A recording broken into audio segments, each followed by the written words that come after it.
So, Steve, what is your expiration date? Wow, it's hard to tell. I would say about 19 years. 19 years.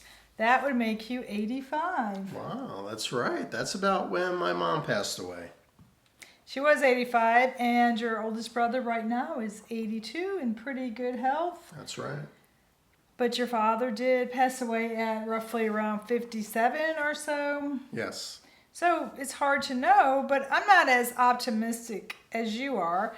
I believe I have 13 years or less, maybe 75, as I'm 62 right now. Right.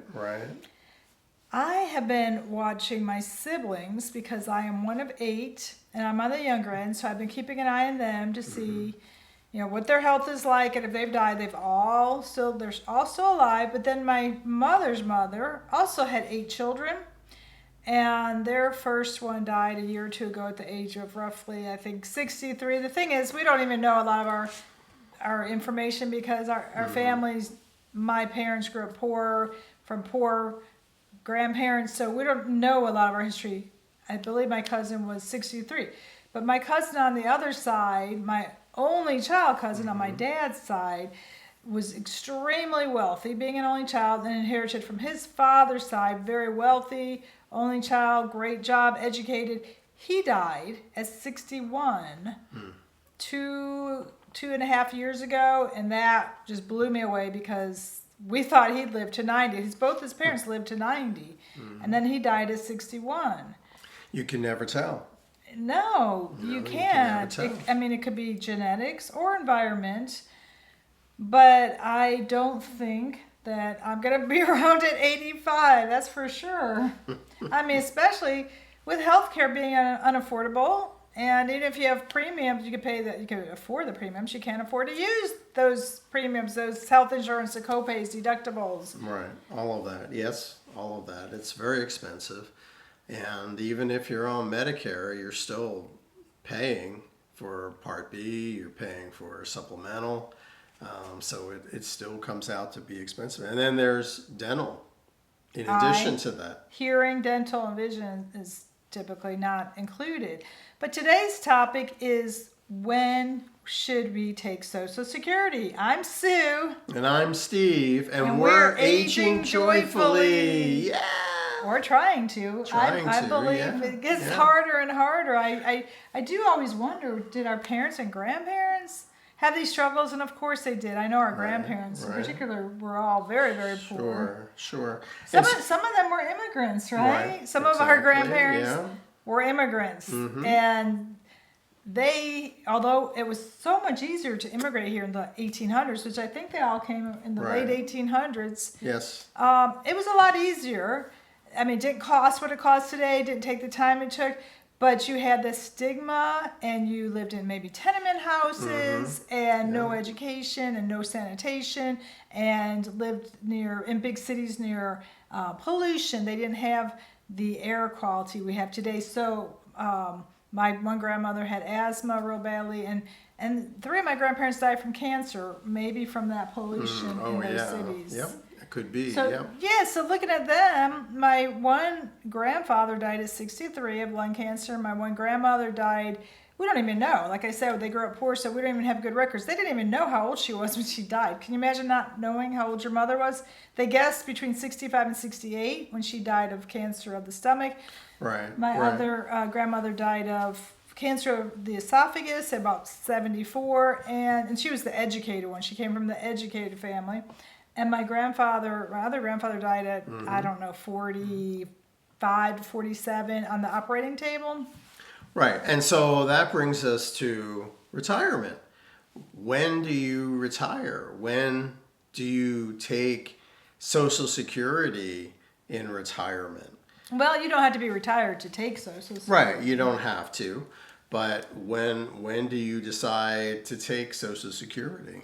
Well, we have been agonizing over this decision for many, many years. Yeah. I always thought that I would take mine at 62 because I didn't get much pay. I worked a lot but working at home doesn't count. It's not recognized. I know some countries do recognize women at home and support them being at home raising their children because they know children are the future. But in America, you don't get paid or recognized. So I did do a lot of work through the years, but very, very little pay through the years. So I thought I would take it at 62, and Steve wanted to take it at... I was going to wait until 70 to take it. That way I would get a lot more. The maximum that I could get would be at 70. And we had looked at it that if he died, that I would get his. Now, a viewer on our channel made me aware of spousal Social Security because that's not real obvious. I've been following, every year we get our Social Security statement, and I don't think it even says on there about spousal. No, I don't. I haven't seen that. So I didn't even know about that till a viewer made me aware. But spousal Social Security is what I could get now based on Steve's. Once you're 62, you could get it. And it cannot be increased if he waited till 70. It would stop at his full retirement age. Right. But survival Social Security can be increased. So a spouse like me would get a percent of his, and that percent taken at 62 is roughly like 0.305, something like that. You could search that exact percent. But if I wait till my full 67 retirement age, I would get half of Steve's, but that's 5 whole years. Right, exactly. And think about what you lose within that 5 years. I mean, that's one of the key factors. I mean, I'm not getting that much, but we had, in the last 6 months to a year, we had decided I was going to wait. But then there were some other factors that made me go back to taking it at 62. Right. What is that? Right. And so I'm taking it at 67. 66 and 10 months. 66 and 10 months. Full retirement age. That's right. And so the difference between that and waiting to 70, yeah, it's steep. The difference is a lot. But think about how much you're giving up on the other end. You know, if you take it at 70, and I'm saying I'm going to live to 86 or 85. So I'm going to take it at 66 and 10 months, which is almost 67. And that way I can at least benefit from taking it sooner, getting more Social Security than I would have if I waited till 70. And, you know, my life expectancy, I'm saying, is to 85. So I would lose money in that time. And I'm losing money right now that I haven't taken Social Security. So you gotta kind of have to weigh what you're missing to what you could have, and decide from there. Well, it's really hard to calculate, but my break-even point was roughly 75. That was, I did a gross amount of, if I took it at 62, what I would be getting up until 75 versus taking it at 70. And I think the break-even was about 75. So if I die before 75, I should take it now. But if I live past 75, I should have waited. And Steve, I don't remember what your break-even point was, because we were also factoring in me possibly receiving it. Right. And also the spousal one gives me, I cannot take spousal until Steve takes his. So I get $200 to $250 more a month based on his. So if he did not claim his now, I would only get mine, which was $200 to about $250 less. Right, and that makes all the difference. And you have to weigh all these factors to see what's right for you. And really, no one's going to help you. So if you go to Social Security site and you look up your earnings, and it's Sue will put the address at the bottom of the page, and you look up your earnings by year, and there's a chart on there that says how much you would get in Social Security if you were to take it now, if you were to wait, how much more would you get? And you kind of have to balance that. Well, you can't take it till 62 for retirement. Right.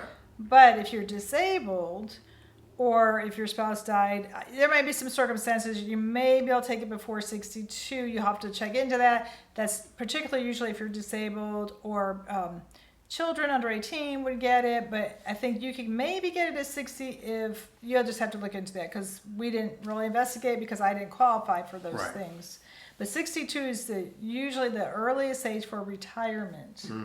Yes. And most people are not retired. They're still working. So if you continue to work and make more than X amount of dollars, which I think was roughly 24,000, you have to look that up.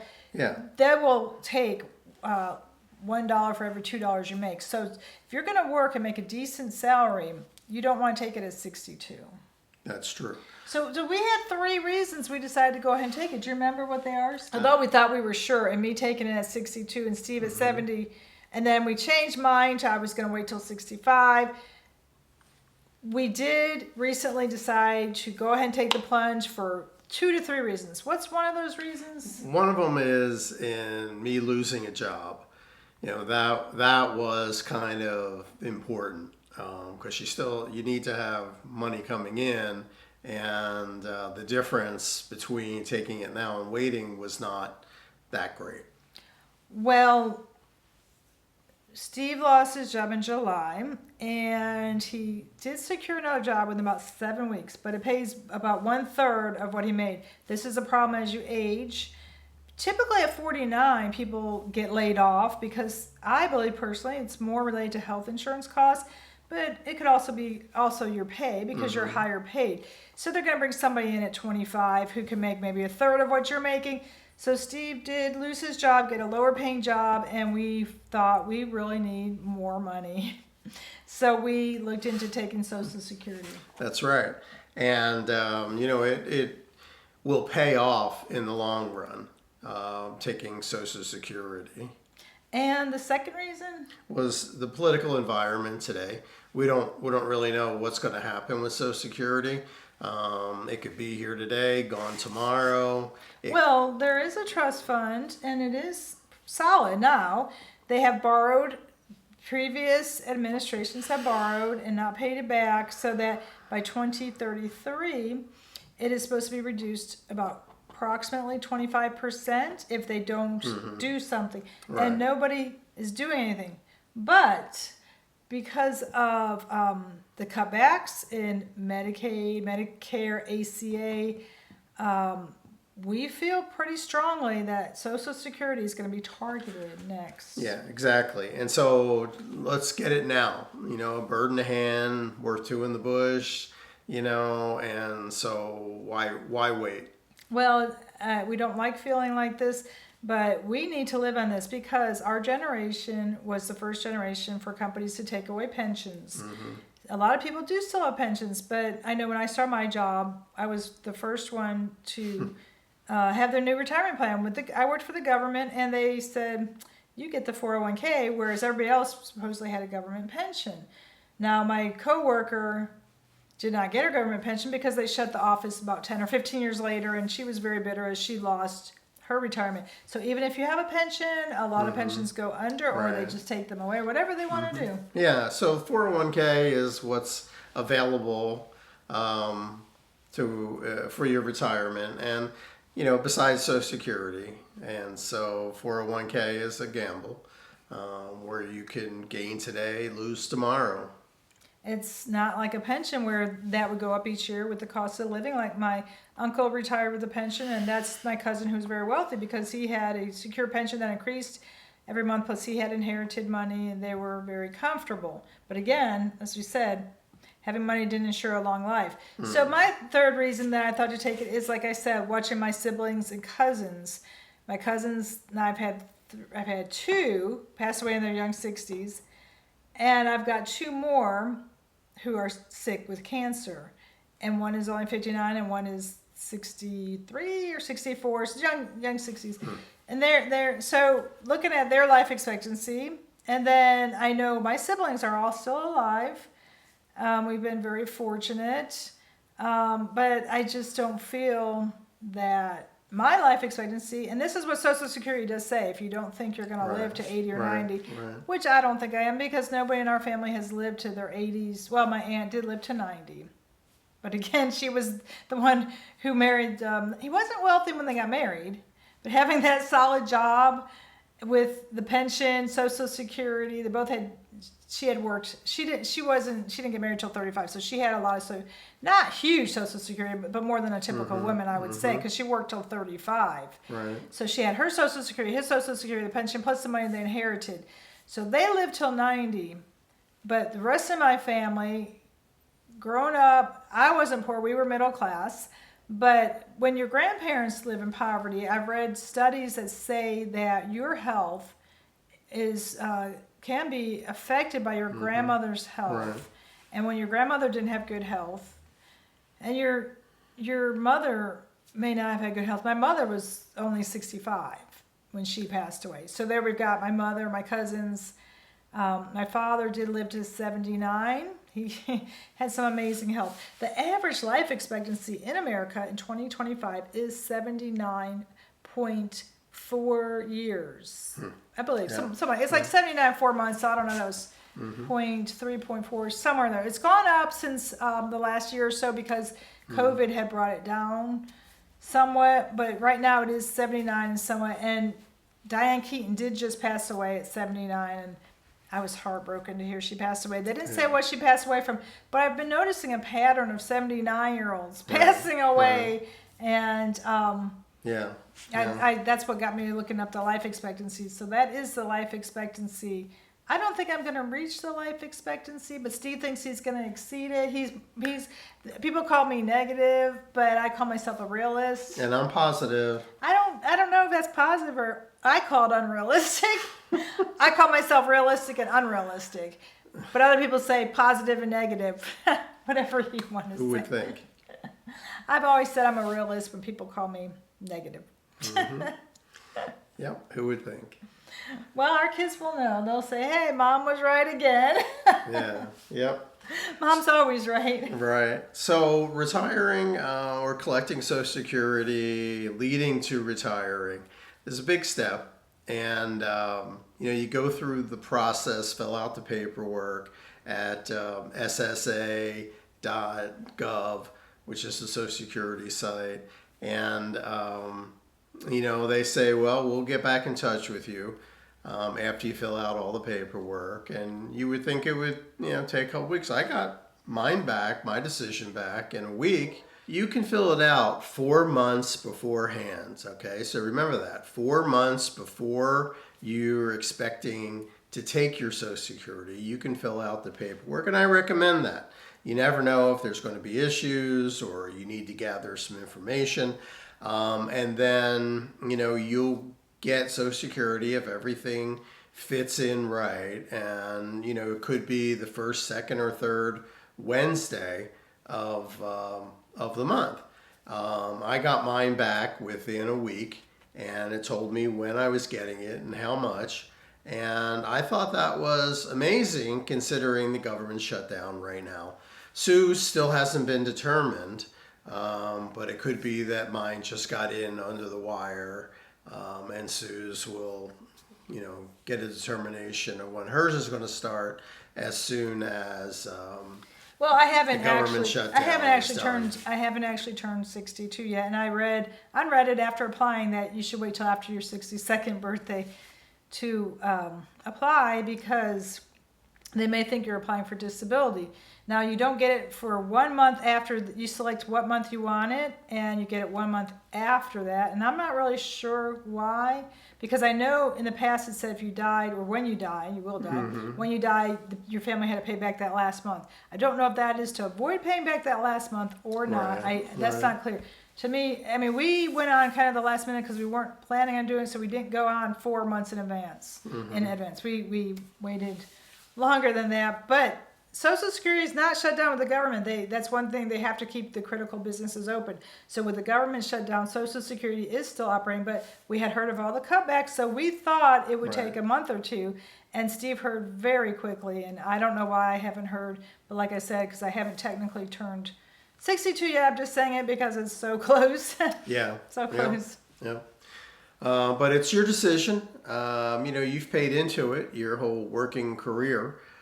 So you should make sure that you file for it and you take Social Security. Well, we've always lived for the future. I've always planned. I never wanted to sacrifice the future for today. this is not something I would typically do. I would typically say wait till 70, but I do feel confident that with the things going on, that if we wait till 70, I think we're going to be hurting. I mean, this is going to be a big chunk of our income. So if it is gone or reduced, I don't know, it's going to hurt us quite a bit, as well as I think, I mean, I don't know how many Americans, but probably half of Social Security recipients live on Social Security alone, and then the other half live on it maybe 50% or something. I mean, the majority of people depend on Social Security. So if it does go down or go away, I don't know how the country would survive, really. Oh, that's true. That's kind of the scary part about it, you know, and everybody who lives on Social Security and survives with Social Security depends on it. And that could put a lot of people in a bad position if it goes away or it's diminished. Yeah, and there's a guy I found, Austin Williams, who did a great YouTube segment on about boomers, that so many boomers are retiring with no money because we were the guinea pigs, the first generation to not have pensions. Of course, well back before our parents, they didn't have pensions because they just died in their 40s, 50s, or 60s. But our parents, I guess, after World War II, were probably the first generation to really have pensions. So, I don't know, the last 80 years or so. So it's full circle. This country, history repeats itself. Yeah. You know, my daughter thinks that she could never get a house. And there's all these videos now of all the people who regret buying a house. And they said, all you people who are crying, I can't buy a house, can't afford a house, you don't want a house. They all overpaid, and then they talk about the repairs, such as what we have always said. Repairs are as much as a mortgage. And taxes. And actually the new foreclosure, you know, in 2008, everybody foreclosed because they were underwater. Their house was not worth as much as they paid. But now the new foreclosures, they say, will be based on insurance and property tax, because they both have just exploded, that people cannot make their payments with the increase in insurance and property tax. So it is a wild world. It's you know, it's not boomers against millennials. We're all struggling. We're all struggling in this world together. Yeah, we sure are. So have to hang in there. Yeah, have to hang in. Be kind. So check out some of those other videos, and I will put some links in the description. And thank you for subscribing. We've had a few new subscribers. And don't forget, thumbs up, notifications. Until we see you again, take it easy.